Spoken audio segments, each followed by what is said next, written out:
What's up everyone, my name's Robbie, this is Robbie in Manila, and today we're talking about how to invest in the metaverse. In this video, we're going to talk about 5 potential stocks you can invest in and 2 potential ETFs you can invest in if you want to invest in the overall metaverse theme. 2 things I want to get out of the way before we begin. So first off, this is not financial advice. I've just done some research for myself on these different ideas, so I'm sharing them with you, but not financial advice, and I'm not a financial advisor. The next thing I want to say is that a lot of people think investing in the metaverse is going to be a sure thing and that you're going to be able to make lots of money, and that is not necessarily the case. Can the metaverse change the world? Potentially. Will there be mass adoption? Potentially. But think about the internet. The internet changed the world. There was mass adoption of the internet, and if you invested during the dot-com bubble, you lost a ton of money. I'm not saying that there's a metaverse bubble. There might be in the future, but what I'm saying is that just investing in this theme, we could be really early. There could be a lot of competition that drives a lot of future companies out of business going forward. I don't know what's going to happen because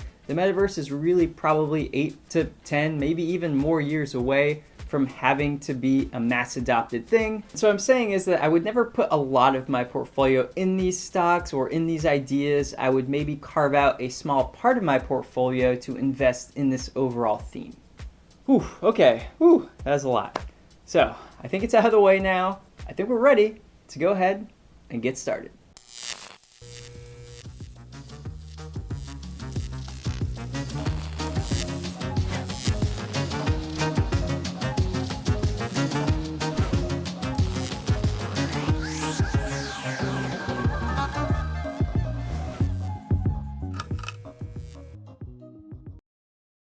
All right, let's get started. And you know what? In the comments below, I want to hear from you. What do you think about my ideas today? Are any of these good ideas? Do you have things that I'm missing? Let me know in the comments. I love hearing from you. Just write whatever you want to down there. Just write me something. I like hearing from you. So let's get this thing started. So here we have potential metaverse stocks. That's what we're starting with. We're going to go through ETFs after. So we're not going to go through the usual format on this. I'm going to go straight into the spreadsheet. We just have so much to go over in this that I can't do like the whole what's the stock game in this video, sorry.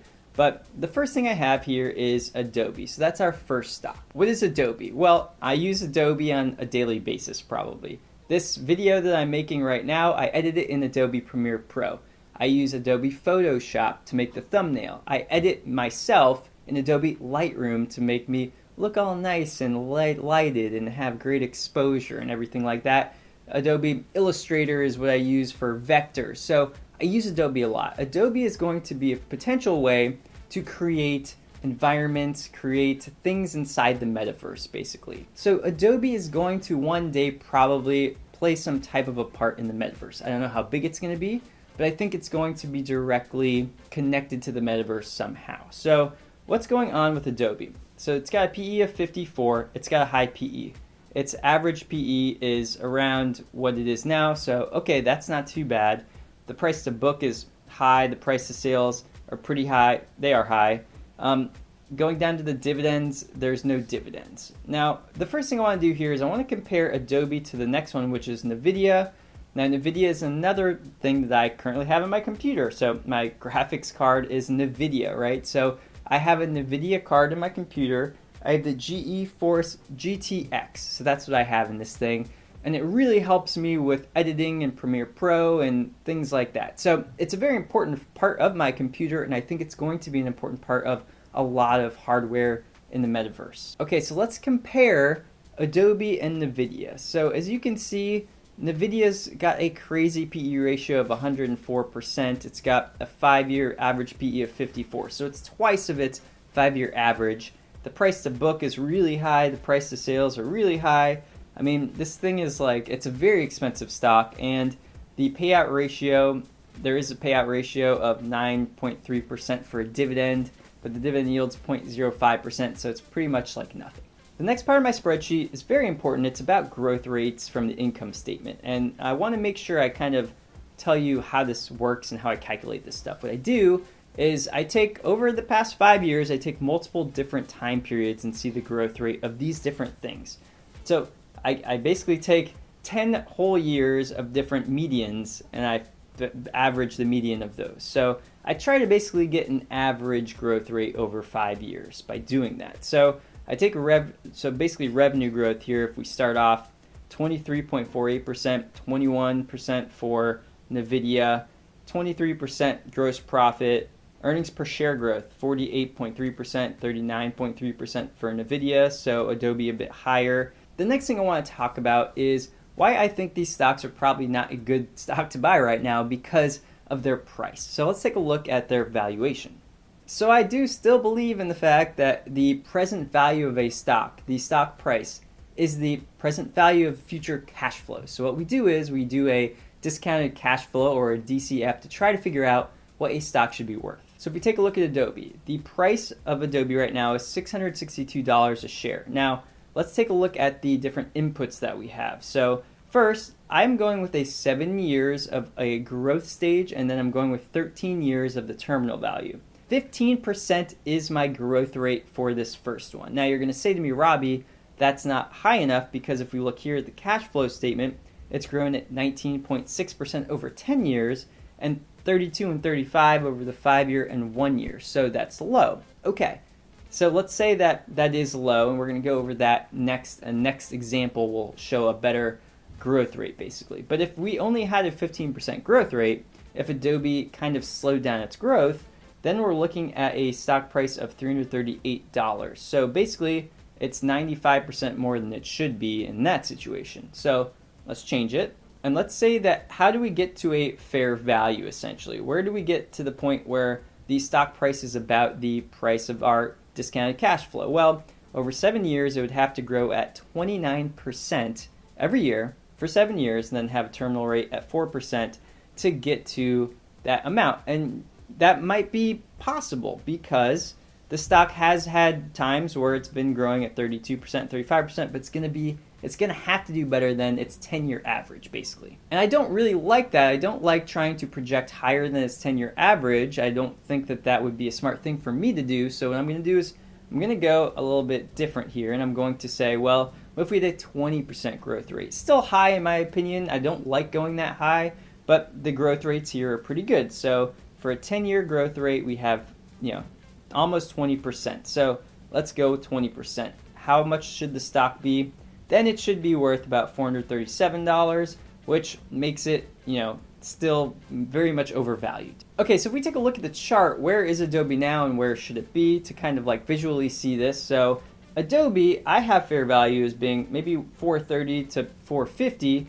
Adobe's sitting up here in the 600 area. Now, how do we get to this? Well, if you look down here, actually it was trading around this area back in March of this year. So it's not that far off. It's up a lot right now. So will it come back down here? I have no idea, but I just think that Adobe right now is overvalued. And if you look at RSI, it's getting close to overbought, and I think MACD might be continuing to turn over and come down. All right, let's take a look at Nvidia. Nvidia has also been on a tear lately. I have their fair value for Nvidia in the 120 to 100 to 120 range, and it's sitting up here in the 322 range. Okay, so Nvidia, in my opinion, is overpriced. I don't think that it's something that I would put my money into right now, but it is a metaverse stock. Okay, so these two stocks I wanted to go over first to show you that they're huge growth stocks, great growth potential, but they're expensive in my opinion. So let's go over some stocks that I think have exposure to the metaverse, but can maybe be considered as a better price right now. The first one we have is Facebook, which is considered now Meta Platforms, and so they changed their name to Meta because they think that the metaverse is their future. And so, of course, this would be a metaverse play because that's what they're staking their future on, right? So the PE ratio of this is 23%. Sorry, not percent, it's 23. And then the PE average of 5 years is 30. So maybe there's potential for multiple expansion if it goes back up to a 30 PE, but now we're under the 5-year average. I like that. The price to book isn't too high. Price to sales is okay. So this is not a very expensive stock right now yet, in my opinion. Let's take a look at the growth rates. So revenue growth, better over the past 5 years than both Adobe and Nvidia. Earnings per share growth, 48% for Adobe, Nvidia 39%, for Meta 42%, and they're not diluting your shares or anything like that. So I think Facebook, aka Meta Platforms, has some good potential, and it's potentially going to be a good buy when it comes to the price. So let's take a look at the chart real quick. I said chart, but actually we're going to look at the DCF first, then the chart. So what do we have here? So first off, we have a 50% 10-year growth rate for free cash flow for Facebook, which is phenomenal. And then over 5 years, 22%. So it went down over the past 5 years, and then it's higher over the 1 year. So what do we have here? Going back to that 15% that I don't like going over 7 years, then that would actually make Facebook just under fair value. So not too bad, even though Facebook has tremendous cash flow growth over the past 10 years. So next up, if we give it a higher growth rate, closer to the 5-year average growth rate, so then it would be a 23% growth rate, meaning that Facebook's fair value might be around 462, and it's currently selling at about 341. So it definitely has upside potential from here if we go by this metric. Something I'd be more comfortable with on this one would be about a 20% growth rate. Again, I don't like going over 15, but for Facebook, seeing this, I might be okay with going for 20 over that period of time. We're going to say maybe the fair value of this is $397 if this is the case, which gives it a margin of safety of 14% if we buy it at 341. Let's take a look at the chart real quick. Looking at the chart for Meta, this thing was in an uptrend channel, which traded out of it into a downtrend channel. There was a larger uptrend channel that this thing is now bouncing kind of around here, so this might act as resistance. What I was thinking before, and this is what I had written before, was maybe this thing could go down into the 300 area and bounce because there's a decent support there. Now, I don't know, maybe it's going to bounce off of this uptrend line here. So I don't know what's going to happen on this. However, what I do know is that this is the target price up here. So basically, I think Facebook has potential to go up. The RSI right now is pretty much neutral and maybe potentially turning over on the MACD, which might be a negative signal for this thing. But basically, I like this as a pretty much long-term stock, and I think that it's at a decent value right now.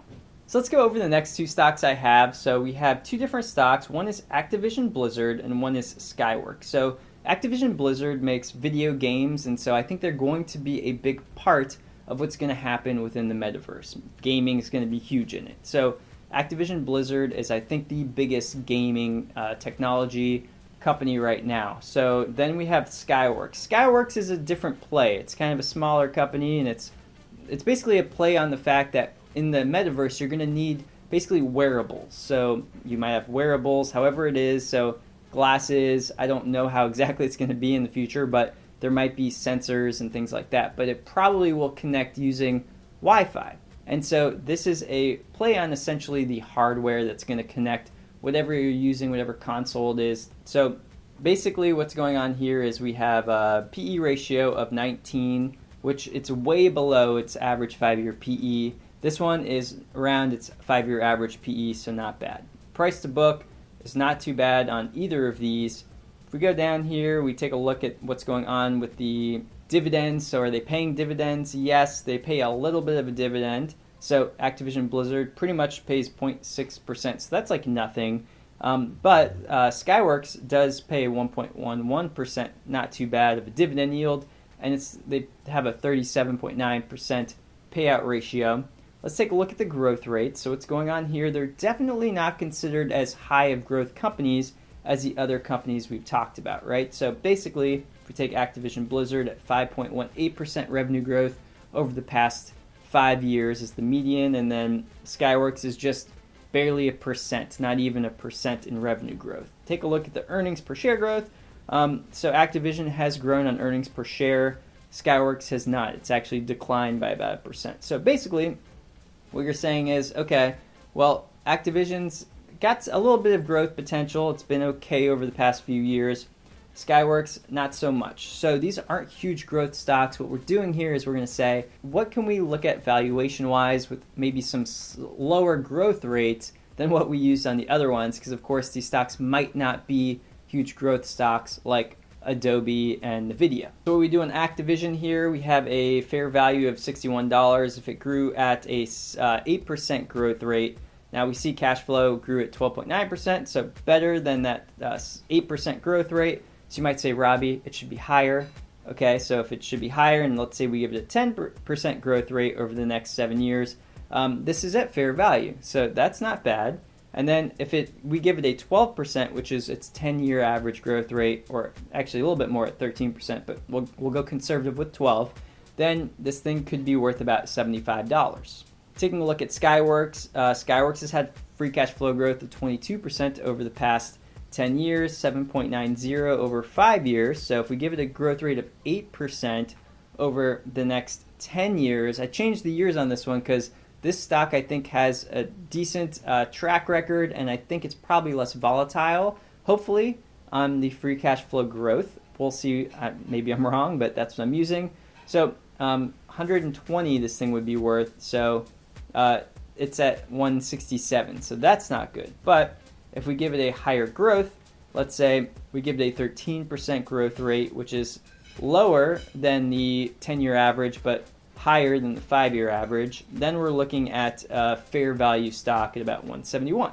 Looking at Activision Blizzard, it's been in a downtrend right now, and it's gapped down, big gap down, and actually it's gapped down into like the fair value area that I talked about before, so this might be an okay stock to buy right now. The question is, will it continue in this downtrend channel? Will it eventually break through it? Will it pick up momentum again? Don't know what's going to happen, but what I do know is RSI looks amazing right now, being it's oversold, and if MACD starts to turn over right now, this thing could be due for some upside in the short term. Let's take a look at the next stock. Now we're looking at Skyworks here. It was in an uptrend channel going back to about March of 2020, but it is traded out of the channel. It broke down through it, and now it has hit some resistance in this area here. Call it the 160 area. Fair value I have is being in this maybe 154 area to 139 area. I don't know if it's gonna break through this resistance and hit that area, but it's possible. So that's kind of what I'm looking at here. But basically, this isn't very, very overvalued in my opinion for one of these metaverse stocks. So those are the 5 stocks I have to get potential exposure to the metaverse. The next thing I want to talk about is, can we basically invest in the metaverse without just investing in stocks or single positions, but kind of go through thematic plays on the metaverse? So how would we do that? So basically what we could do is we could get exposure using ETFs. So what type of ETF would you do? Well, one I would maybe go with would be the Semiconductor ETF, XSD. It's a spider ETF, and basically what this would be saying, I think semiconductors are going to play a pivotal role in the metaverse. So I think that the industry in general is going to have a lot of tailwinds going for it, meaning that there's a lot of potential for it to continue growing. Now, there's actually an ETF specifically designed to invest in companies that will benefit from the metaverse, and that's actually called the Ball Metaverse ETF by Roundhill Investments. So that's another potential way that you could possibly get exposure to the metaverse by investing in this ETF. If we actually compare the semiconductor ETF XSD versus the Meta ETF, basically XSD is a lot cheaper at 0.35%. Meta's expensive, 0.75%. So it's an expensive ETF. It's not a very cheap ETF. So you want to basically make sure that it's something that you're okay with. I don't love paying that much for an expense ratio, but it depends on what you want. If it's going to fill part of your portfolio, maybe it's okay with you. If we look at the fundamentals of these two ETFs, actually the price to earnings of the Meta ETF is lower, which I thought might be a little more speculative, but it's not. So the top 10 holdings of the semiconductor ETF actually has Nvidia as number 1, and Meta has Unity Software as number 1. Then they got Autodesk, C Ltd, Amazon, Tencent. Last thing to look at is the market caps of these different ETFs. So XSD has not as many giant market caps in it. It's got more large and medium and small. Meta actually has more giant and large market caps, interestingly enough. So that's it. That's all we have for the video. I hope this helped. If you like this video, please hit the like button, subscribe if you want to see future content like this. And, by the way, I got another video. It's coming up on the end screen. I would love if you hit that right now.